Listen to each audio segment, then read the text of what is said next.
Just when you think there's no hope for WWE anymore, that cooler heads will never prevail, they go and almost give you a reason to keep watching. Opening up tonight, Sami Lame, the most high estrogen WWE champion of all time, had a little confrontation with Cody Rhodes. The American Quaymare was trying to get heated with Zayn. This was meant to be intense, but instead of two main event level badasses, it was two beta male propagandists who promote being needlessly emotional and soft to impressionable male viewers on a weekly basis. Disgraceful. But then, things got interesting. Gunther, a very good wrestler overall, who's got some blowback thanks to that silly career killer push he had going for a while that ultimately went absolutely nowhere, steps in, and out of nowhere again, turns babyface as far as this narrator is concerned by handing Rhodes the worst beatdown he's had since the last time a heel bashed him senseless. It happens about every 4 to 6 months or so at a minimum. Powerbomb dismisses Lame as the fluke champion who's getting a token run to make the Saudis a little less upset. With the pathetic scam cards Triple Nose keeps giving them, car door attack on Rhodes, busting him open. Yes! This was good, entertaining, thoroughly sports entertaining, absolutely. Hashtag, thank you Gunther. Anyways, after that surprisingly hot start to the show, Seth Rollins came out to kill the vibe with another dreary, try-hard promo where he just kinda recaps years of programming you've already seen because he doesn't know how to tell a story on the mic or push angles forwards. It's exactly why CM Punk had to do all the heavy lifting on the mic in their feud last year, and the same goes for Roman Reigns now, and the same went for Paul Heyman during that dreadful Rollins-Bron Breakker feud that has destroyed Bron Breakker's heat and kayfabe credibility. What a shame. That guy could really go places if he was pushed properly. If you haven't already, go on WWE's YouTube channel. And there's a video of Bron Breakker and Big E hitting the gym together and having a bit of fun, having a little chat. And Breakker seems like a really fun, likable guy. Could you imagine if they just turned him back face to the babyface character he had on NXT originally? How much further he could go. Oh well. Rollins here, as per usual, used insider terms. For example, in this case, promo, to kindly remind us all how fake wrestling is. He said Reigns couldn't wrestle out of a paper bag. To which I say, which one of those two has to slap his leg on fake kicks and rip off Kenny Omega in his matches, and which one actually structures logical stories in the ring? I'll let you be the judge. And he suggested Reigns could not cut a promo originally. This is only half true. In taped promos, Reigns was very good in the Shield. In live promos, yeah, he was pretty awful for quite a while. That being said, thanks to a litany of acting classes, he became a very good promo this decade. The same cannot be said for Seth Rollins.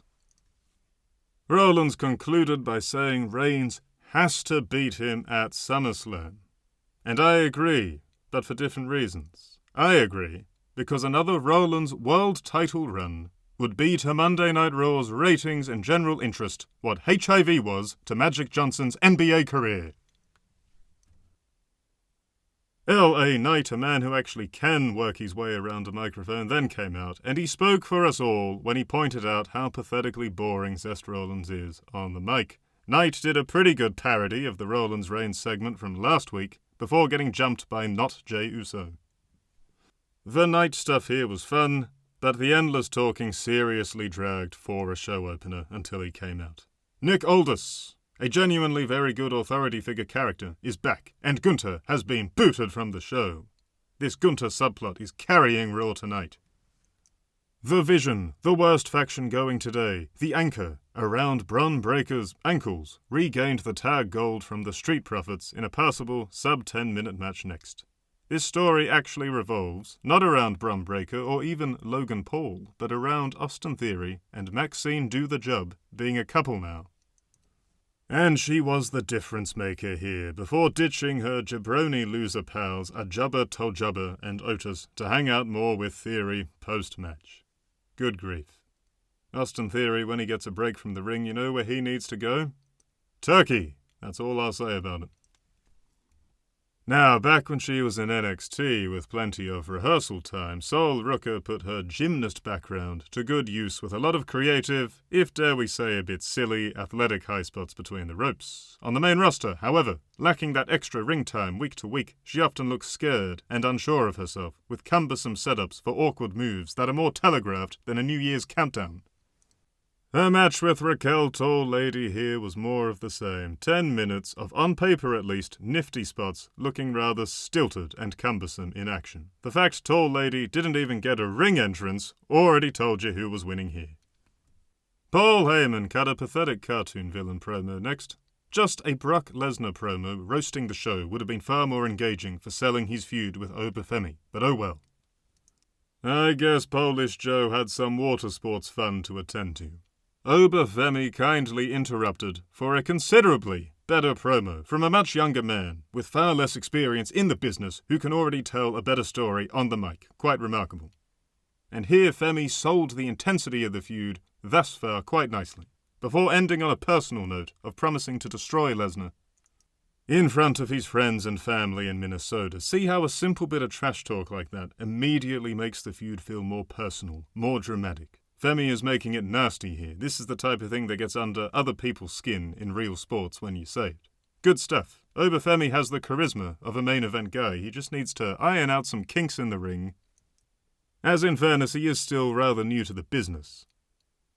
But from there, he ought to be ready to officially join the main event level very soon. Soy Me Lame pointed out what we were all thinking next. It is indeed quite strange a SmackDown World title match was meant to take place on Raw tonight, with Rhodes not fit to compete after Gunther stepped in and gave us all some serious fan service. Zayn will still defend the gold, but against who? Just who could it be? Ooh. Passable tag match next, as King of the Cuckolds Rusev and Discount MJF Ethan Page got a win over best in the world contender Chad Gable and trusty high-flying jobber Dragon Lee. Standard bout that made the heels look strong with Rusev beating both faces up. Funniest part of the show next, as worst in the business contender, Job Hendry ran out to help, only for Rusev to beat him down and slap the accolade on him as well. Hilarious. Maybe someone backstage realized that poorly executed live songs from a pastor jabroni who moves like he's stuck in the mud, in the ring, isn't a future superstar after all. This WWE Championship plot running through the show continues to be quite interesting. The fix is in next. A conspiracy is afoot, as Nick Aldis reveals he has a replacement for Crying Rhodes. But who? Who could it be? If only there was some clue, like the city they were in, or a big star who'd taken a few months off to do loads and loads and loads of TRT allegedly. It's hard to say. I just don't know. Zayn came out for his world title defense to almost no reaction. No cheers, but worse still, not even that many boos. No one cares, because deep down, everyone knows the world title is not meant for career mid-carders who've made the once edgy, tough, fun medium of wrestling look like a soft, geeky joke where dorks who belong in the stands play with each other. CM Punk is out. He's here. The hometown crowd are ecstatic. He's rocking a creepy paw tattoo from his dead dog. Maybe Punk would be happier if he actually just used those parental instincts on having a kid. Tell AJ a little less time in therapy, a little more time on the mattress. Now look, in all seriousness, this channel obviously is no fan of CM Punk, but at least he takes wrestling seriously and presents his angles and matches as important and high stakes and meaningful. It is a dying mentality in the age of wink-wink, nudge-nudge fakery and pathetic so-called humor. And speaking of humor, an inadvertently hilarious moment where Michael Dolt, the worst play-by-play commentator ever to have a long run in the business this side of Tony Schiavone, claimed Zayn looked shocked, only for the camera to reveal an expressionless Zayn.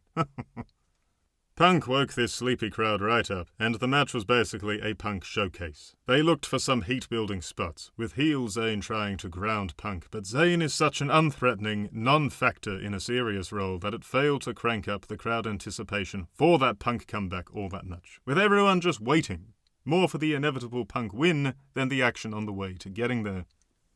This genuinely important high-stakes main event bout with the richest prize in the industry on the line was rudely interrupted by more than one ad break. What a pathetic joke.